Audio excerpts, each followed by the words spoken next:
Sud Radio, le grand matin été, 7h-10h. Philippe David, Judith Belair. Le petit déjeuner politique de Sud Radio vous propose d'écouter aujourd'hui Yaël Braun-Pivet, présidente de la commission des lois de l'Assemblée nationale et députée des Yvelines LREM. Bonjour et bienvenue. Bonjour. Bonjour, bienvenue sur Sud Radio. La nuit a été très courte manifestement, mais la loi est passée très tôt ce matin avec 117 voix pour et 86 contre. Ça a été plus compliqué que vous ne le pensiez ?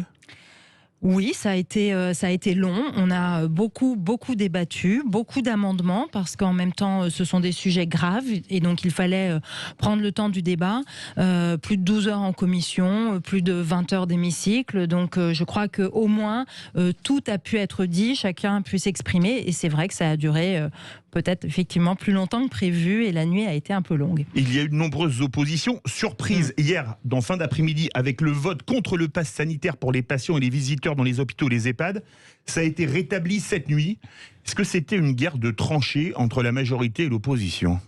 Alors, il y avait vraiment des vrais clivages, il y avait des vraies oppositions de principe, des vraies conceptions différentes. Sur l'accès à l'hôpital, il nous a paru indispensable, à partir du moment où on voulait protéger les patients et protéger les soignants en rendant la vaccination obligatoire pour eux, de sécuriser cette zone d'hôpital et donc de demander à tous les visiteurs d'avoir un pass sanitaire pour ne pas contaminer l'hôpital. Ça paraît être quelque chose de bon sens et donc c'est pour ça qu'on l'a rétabli au petit matin. Alors il y a un endroit où le pass sanitaire ne va pas s'établir comme partout, c'est l'Assemblée nationale. Votre collègue Sophie Beaudouin a déploré en disant, comme il a été rejeté, faites ce que je dis, pas ce que je fais. Et François Jolivet, qui est député La République En Marche de l'Indre, a tweeté, je cite, « Ce qui s'applique aux Français doit s'imposer à leurs représentants. J'ai donc proposé un amendement visant à permettre l'application d'un pass sanitaire à l'entrée de l'Assemblée nationale, du Sénat et de tous les ministères. » Amendement rejeté. Est-ce que rejeter ce type d'amendement, c'est pas jeter de l'huile sur le feu quand on voit les tensions que crée ce projet de loi ? On doit être exemplaire et effectivement, quand on est élu, on doit s'appliquer à soi-même ce qu'on demande à nos concitoyens.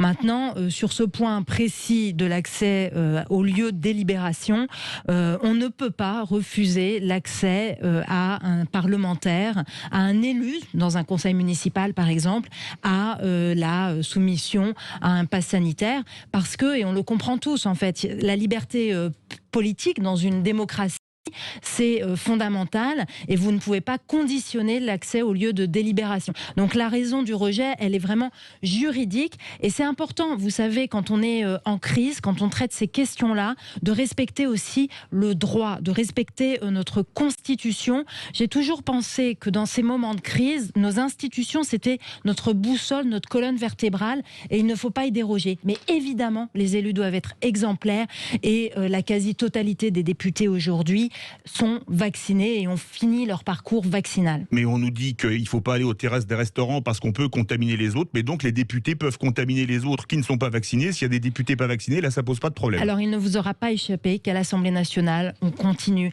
à observer les gestes barrières. Le masque est obligatoire dans l'hémicycle, alors que dans les lieux pour lesquels le pass sanitaire sera demandé, on pourra enlever le masque. Alors justement, il y a un Joachim Son-Forget, un ancien de La République En Marche, qui a fait un tweet, une vidéo qui devient virale sur les réseaux sociaux. Le gouvernement refuse d'exclure les bureaux de vote du dispositif pass sanitaire. Ça a été voté tard hier soir. Est-ce qu'il va falloir présenter son pass sanitaire pour aller voter à la prochaine présidentielle et aux prochaines législatives ? C'est dans 9 mois. Alors, a priori, non, il n'y a pas de raison. A priori, oui. Écoutez, je regarderai ça, mais l'accès au bureau de vote, à partir du moment, est conditionné au respect à nouveau des gestes barrières, etc. Mais il n'y a pas de raison en tout cas, c'est mon opinion personnelle ce matin. Je n'ai pas vu la vidéo de Joachim Son-Forget, mais à mon sens, il y va également de l'exercice d'une liberté fondamentale d'aller voter, et donc elle ne peut pas être conditionnée à un pass sanitaire. Mais on regardera ça de près. Le chemin de la loi n'est pas terminé puisque maintenant elle va aller au Sénat et donc il faudra regarder pour que effectivement cette liberté de vote soit assurée. Il y a un amendement qui fait beaucoup jaser, c'est l'amendement de Christophe Blanchet, député Modem du Calvados, jusqu'à 1 an de prison et 15 000 € d'amende pour les clients de bars ou de restaurants qui seraient pris en défaut de passe sanitaire. Alors justement, c'est plus dangereux que vendre du crack à Stalingrad. Alors justement, aussi un amendement sur lequel nous sommes revenus au petit matin et nous l'avons supprimé parce qu'évidemment il était inconcevable et complètement déraisonnable d'appliquer ce type de peine parce qu'on était sur une peine délictuelle. Donc c'est vraiment beaucoup trop lourd, complètement disproportionné et donc ça n'était pas acceptable et on est revenu dessus, on est revenu à la disposition initiale. Il s'agit maintenant d'une contravention. De combien ?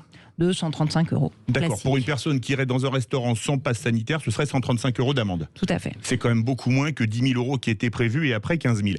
Justement, comment expliquer que les restaurants, même en plein air, en terrasse, en bord de mer où l'air est brassé, il faudra un passe sanitaire, mais pas dans les restaurants d'entreprise qui sont tous fermés ?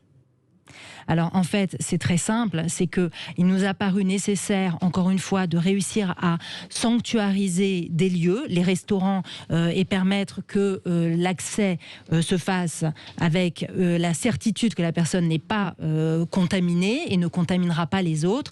Et il nous a paru complètement impossible de distinguer entre les espaces ouverts et les espaces couverts d'un même lieu. Donc, d'où le fait que les terrasses seront conditionnées au pass sanitaire. Pour les restaurants d'entreprise, il nous a paru que et on ne pouvait pas en fait empêcher un salarié qui va travailler, on n'est pas sur du loisir, on est sur un lieu de travail, d'aller bénéficier de cette restauration. Donc, d'où cette distinction. C'est vrai que on est dans de la subtilité. Mais c'est pas sanitaire, donc. C'est difficile, vous savez. On invente en marchant cette question du pass sanitaire. C'est quelque chose qu'on ne connaissait pas il y a 3 mois dans notre droit.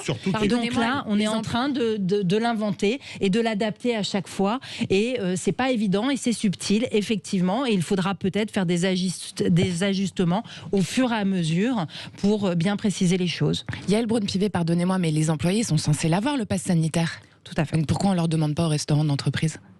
Écoutez, vraiment, il faudra encore une fois regarder chaque chose dans le détail. Et pour moi, les employés, en fait, les employés ne sont pas tous obligés d'avoir le pass sanitaire. C'est les employés qui travaillent dans des établissements qui demandent le pass sanitaire à leur clientèle ou à la fréquentation. Mais dans une entreprise, l'employé, dans toutes les entreprises de France, il n'y aura pas de pass sanitaire. D'accord. On n'est pas sur une généralisation du pass sanitaire. Aujourd'hui, le pass sanitaire est réservé à certains lieux et aux employés qui travaillent dans ces lieux-là. Qui accueillent du différent. public. Donc on est à peu près sur 4,5 millions de travailleurs. On n'est pas sur la totalité des travailleurs français. Mais le 13 mai, vous déclariez pourtant le pass sanitaire ne sera absolument pas appliqué, jamais dans les restaurants, dans les musées. Est-ce que, quand vous voyez l'abstention aux dernières régionales, c'est pas cette démonétisation de la parole politique qui n'a plus de valeur quelque part, parce qu'on peut dire blanc le 13 mai et dire noir le 13 juillet, qui pousse les gens à aller soit à l'abstention, soit dans la rue, comme demain? Vous savez, dans une gestion de crise, il faut s'adapter. Il faut s'adapter à la situation qui évolue.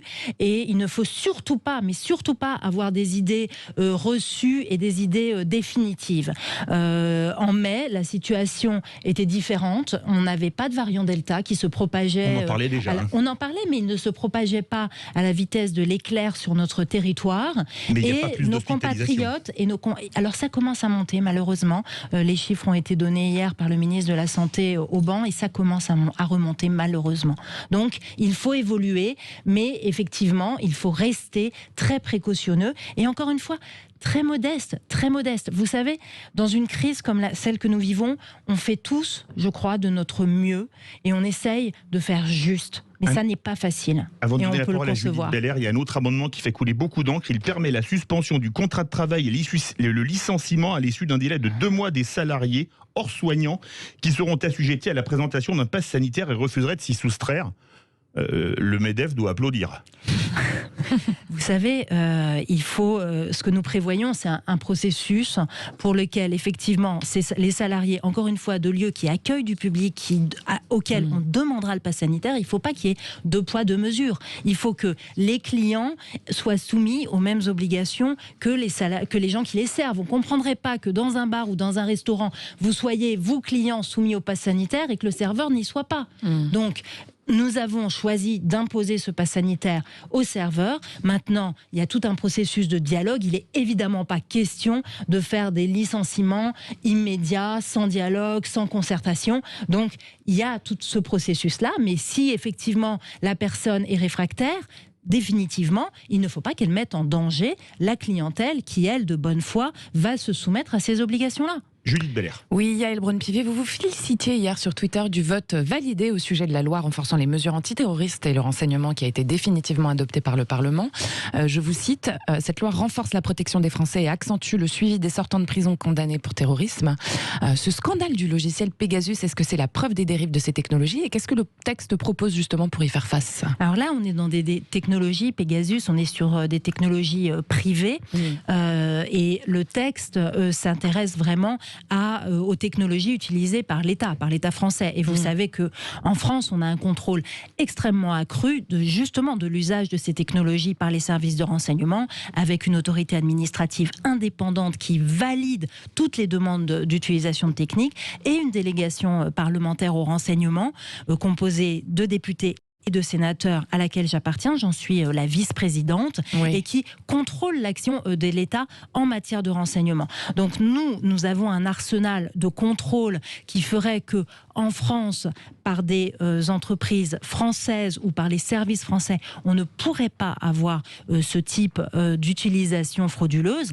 Maintenant, ce qu'il faut faire, c'est se prémunir des ingérences étrangères. Le sujet, il est là, et là, c'est l'action de nos services et renforcer l'action de l'État, parce que les technologies vont galopantes. Alors c'est pas tant légiférer, il faudra regarder. Donc la délégation parlementaire est évidemment saisie du sujet. Il faut regarder s'il faut relégiférer, et ça, je ne l'écarte pas. Mais c'est surtout des moyens et des technologies en face. Et donc, des experts qui soient en capacité de contrer ces ingérences étrangères qui sont gravissimes, et qui pourraient aller très loin dans la manipulation également d'informations. Et vous parliez tout à l'heure de prochaine campagne électorale. Il faut que notre vigilance soit extrême, et elle l'est, parce que le risque sur notre démocratie est important, et il faut absolument mettre tous les moyens en œuvre pour le contrer. Merci beaucoup Yaël Braun-Pivet. Je rappelle que vous êtes présidente de la commission des lois de l'Assemblée nationale et députée des Yvelines.